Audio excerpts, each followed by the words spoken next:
Live from Sin City, it's the Socks and Pinstripes Podcast. And now, here's the star of the show, Diet Dr. Griffin!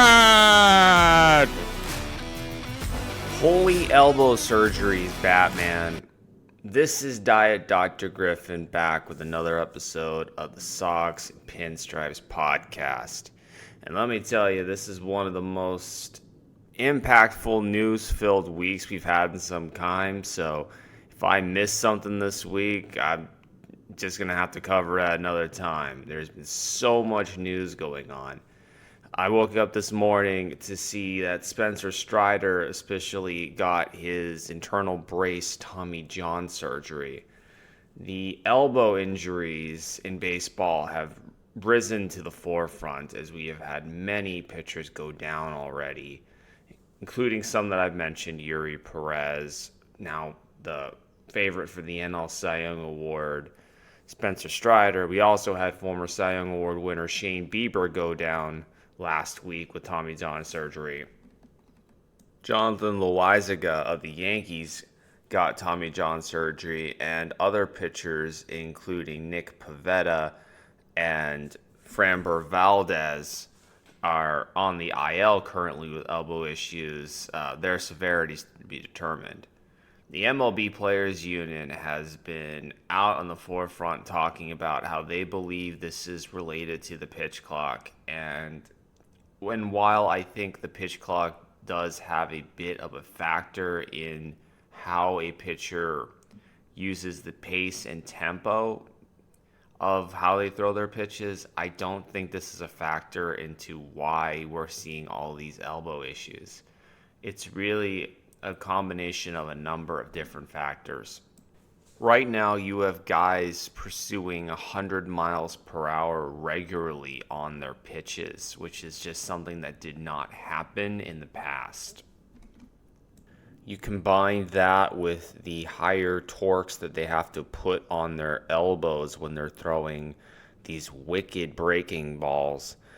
It's just not something that the human elbow is designed to do. The style of pitching has changed as well.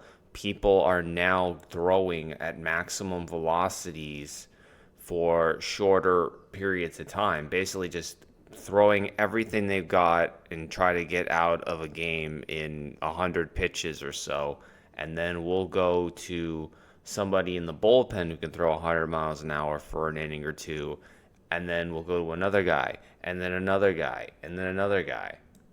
Back when I was growing up, you would have guys pacing themselves to games, pitching to contact, and trying to get outs in the field, and that is just something that is not happening today. Everything is obsessed with trying to get strikeouts. That's how pitchers get paid, basically. They get paid for Ks per nine, they get paid for wins, they get paid for ERA and reducing contact.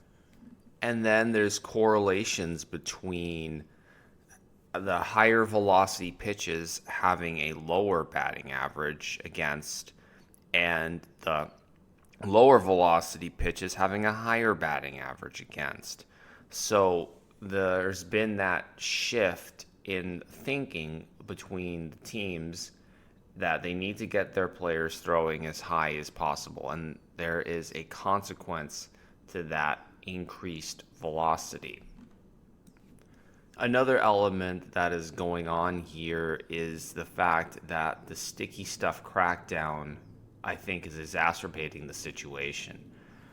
Tyler Glasnow, who underwent Tommy John surgery a few years ago, specifically said that his issues started when he went cold turkey when the sticky stuff crackdown happened. And what ended up happening was, a few years ago, if you don't remember, is that during the seasons, they were using this substance called spider tack, which is like stuff that bricklayers and stuff would use to, hold bricks together. It's just this massive kind of sticky material that you could, like, if you put that stuff on your hand, you could hold up like a cinder block in your hand. It's insane how sticky this stuff was. I actually got my friend Taylor some spider tack, kind of as a jokey gift, but Garrett Cole and a number of pitchers were using spider tack on their pitches to get extra break and on their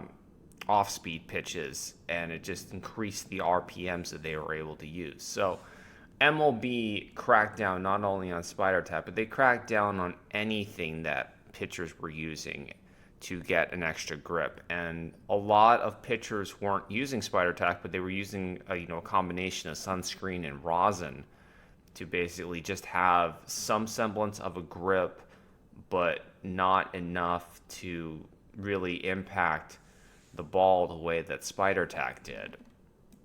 Glasnow said that when he stopped using the sunscreen and rosin after the ban, he had to grip the ball much harder than he did normally. And as you know, if you try to grip a baseball in your hand, you clench your forearm, you clench your elbow, the muscles in there all tighten. And now just imagine the amount of pressure you have to put in there when you're trying to throw a fastball 95 to 100 miles an hour.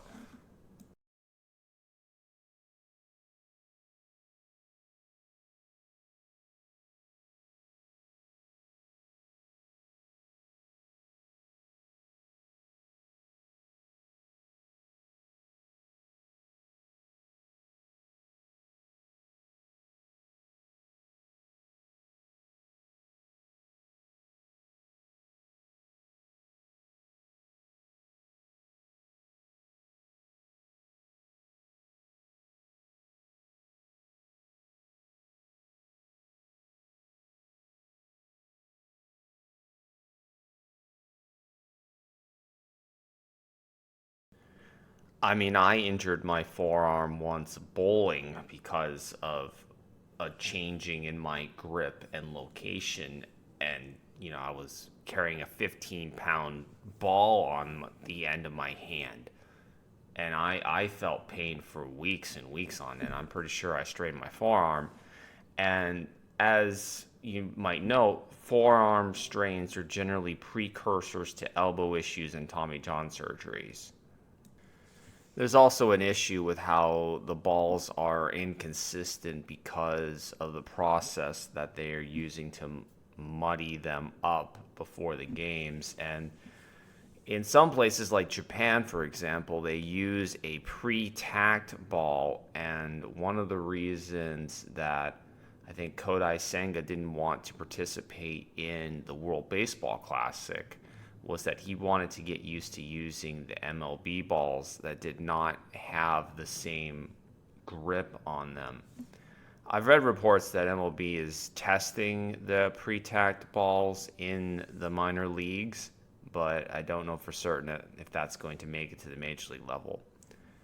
One thing that I was kind of surprised that they didn't address during the previous set of CBA negotiations, which occurred after the sticky stuff crackdown, was that there wasn't some kind of mutually agreed upon substance that you could put on your fingers to help get the grip. There was a heightened amount of hit by pitches because the pitchers have a lesser amount of control over it at the time. Now, I think that's sort of mellowed out, but this elbow surgery thing is not good for the game, and they need to find something to try to help preserve the pitchers, because if pitchers try to start slowing down now and they start pacing themselves, they're just going to get hit out of the ballpark and they're going to get sent back down to the minors or just, outright released from their teams because they're not good.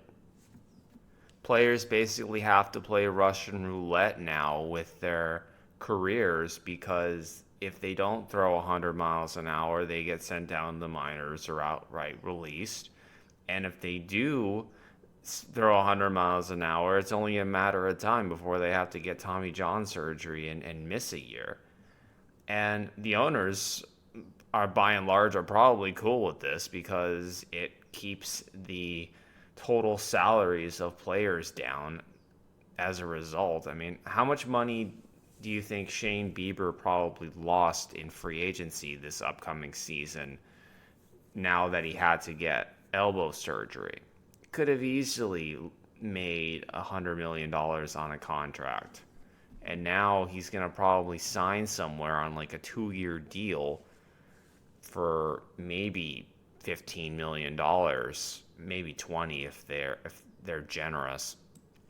You also got to factor in that a lot of these pitchers have been throwing these breaking balls since their childhood, basically. I mean, Nathan Eovaldi, for example, he's a guy who had his first Tommy John surgery when he was in high school. And the kids these days are just trying to throw like major leaguers when they're just too young, and they should be saving those bullets for later on and just sticking to, throwing a lot of fastballs. It's a messy situation, and I'm not sure how they should try to fix it outside of at least going with the approved gunk to try to take some of the pressure off of the elbows. Even with that countermeasure, you're still going to have shoulders and leg issues periodically between pitchers, but you got to do something. We can't just have like the AAA team starting for half of the league right now. It's not going to be good for the sport on a whole. Circling back to the players union, they seem to just think that the pitch clock is the bane of everyone's existence, but in actuality, they're setting up for the next set of negotiations, and they're really mad that the rules committee, that has been a complete disaster for them. They somehow thought that because the owners have more votes than the players do on that committee, that the players' opinions are actually going to matter, when the only thing that matters is the most votes, and the owners are going to all vote for what the owners want, and it's going to be completely irrelevant what the players want. That's how all of these changes have gone through recently, and they're just mad about it. So they're trying to lump the elbow injuries in with the pitch clock, when really this situation's been ongoing for years. I mean, there were 260 Tommy John surgeries in the 2021 season between the majors and the minors. This was pre-pitch clock, guys. It's certainly not helping the situation, but it is not the cause, guys. Wow, I've been talking for nearly 13 minutes, and I haven't even gotten to some of the other stories. So, we found out this week that Mizuhara stole more than $4 million from Ohtani. He ended up stealing about $16 million, according to reports from the feds, who have been investigating the gambling ring. Mizuhara basically created the accounts and impersonated Ohtani on a number of occasions to get the money transferred over. He ended up having $40 million in overall losses in his wagering, and he even spent some of the money that he stole on buying baseball cards, which is kind of fascinating because he probably could have just gotten a lot of that stuff from being in a Major League Baseball clubhouse. I'm sure we're going to be hearing more and more about this in the weeks and months to come. This story isn't going to end anytime soon, but it's increasingly apparent that things are going well for Ohtani in the sense that he doesn't seem like he's going to be implicated in this scandal as anything but a victim, and that likely means he won't be suspended by baseball. Jordan Montgomery is back in the news. He fired Scott Boras after his disastrous free agency run, where he was basically the last player of note to sign. And he is going to hire Joel Wolf, who is Giancarlo Stanton and Yamamoto's agent, to handle his negotiations going forward. All I can say is I hope Montgomery is able to pitch well enough this year so that he can get back out there and get his money. I mean, in all honesty, he should have gotten a $100 million contract this offseason, and he would have easily gotten what Eduardo Rodriguez got with the same team, for example. I mean, I think Rodriguez got 4 years, $80 million, and Montgomery is a better pitcher than Rodriguez is at this point. To end the show this week, I'm going to talk briefly about my trip to Anaheim to see the Angels home opener.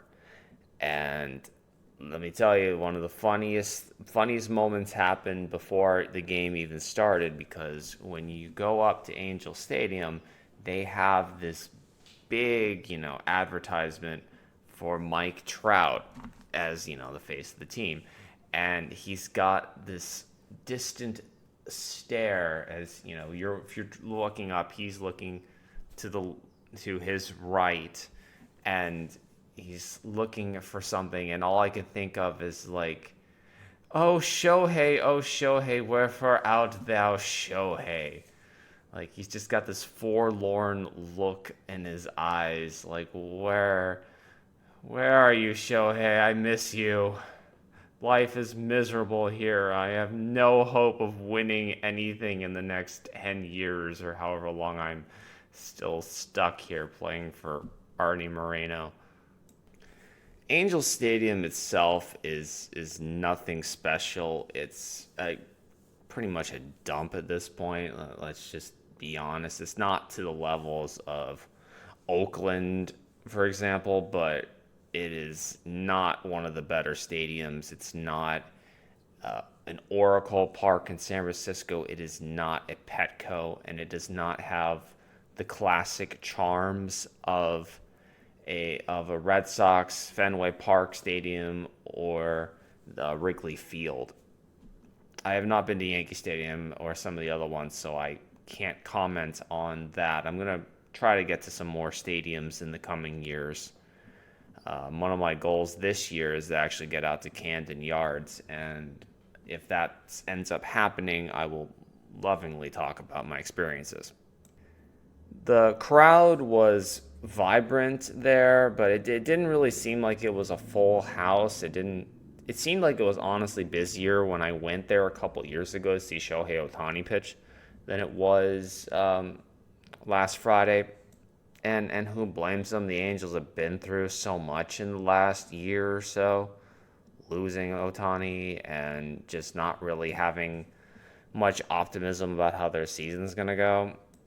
So I get there, and they are doing this large set of announcements for players, and they're basically like treating it like it's an all-star game, but they are announcing the names of like every single person who works for the organization, and like all of the managers and like hitting coaches. They all have like numbers, so it's kind of funny in that way. And the game ended up starting like a half hour late. They did have a flyover, which was pretty cool. They had a montage video, and in the video, like, they basically booed a few people. They booed Ohtani because they just don't like him anymore now that he went to the Dodgers. Completely booed him. They booed Anthony Rendon anytime he was mentioned, which was completely hilarious. And then they also booed Artie Moreno, the owner. And I didn't pick up on this until earlier this week when they had a story about how Artie Moreno edited himself out of the opening footage of the game. Apparently they show this footage before every game. They just do the announcements of the players and the personnel on the team. They may have just taken that part out going forward, but they apparently do this montage video. Moreno edited himself out of the video because they booed him, which is completely hilarious. What a maroon. And so I'm watching the game, and then Anthony Rendon comes up, and they're booing him. But then he gets his first hit of the season, and then they all start cheering him. And it just made me laugh some more. There were a lot of interesting laughing experiences.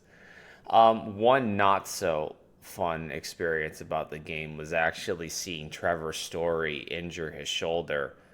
And he ended up needing surgery this week to fix the shoulder. He had that shoulder subluxation issue, the same one that Fernando Tatis had, and he ended up having to get 6 months worth of surgery on it. But seeing Story dive like that and just end his season was just really, really a down note. I mean, I'm boycotting the Red Sox organization more, but I'm not like happy that anyone gets injured for any reason, really. It ended up being a pretty wild game because the Red Sox had like a 3 home run inning, and then they let the Angels back into it because Cedon Rafaela dropped one of the easiest like catches you could make. The ball went into his glove, and then it just kind of like popped out because he thought he had it and just like wasn't paying attention. And then later on that inning, the Angels hit a grand slam, which might not have happened. And all of the runs in that inning were unearned as a result of that error. It was unusually cold in California this past week. It was mostly in like the 50s and 60s, and it rained the morning of the game. And it was, as a result, it wasn't any higher than like 55 degrees on that day. And so it was not one of the more enjoyable baseball experiences that I've had, because I was pretty much cold most of the game. I was dressed up as Waldo, and I couldn't really wear a coat. So I ended up leaving the game early, in part because it was a long, long game. The game went well over 3 hours, and it had started late. So I had to head back before the game was over because I was driving back to Vegas the next day. So I wanted to get some rest before I did that. And that does it for the show today. Looking forward to talking to you guys again next week, and hopefully we have some positive baseball news to talk about next week, because elbow surgeries and injuries are not fun to talk about. Ta-ta.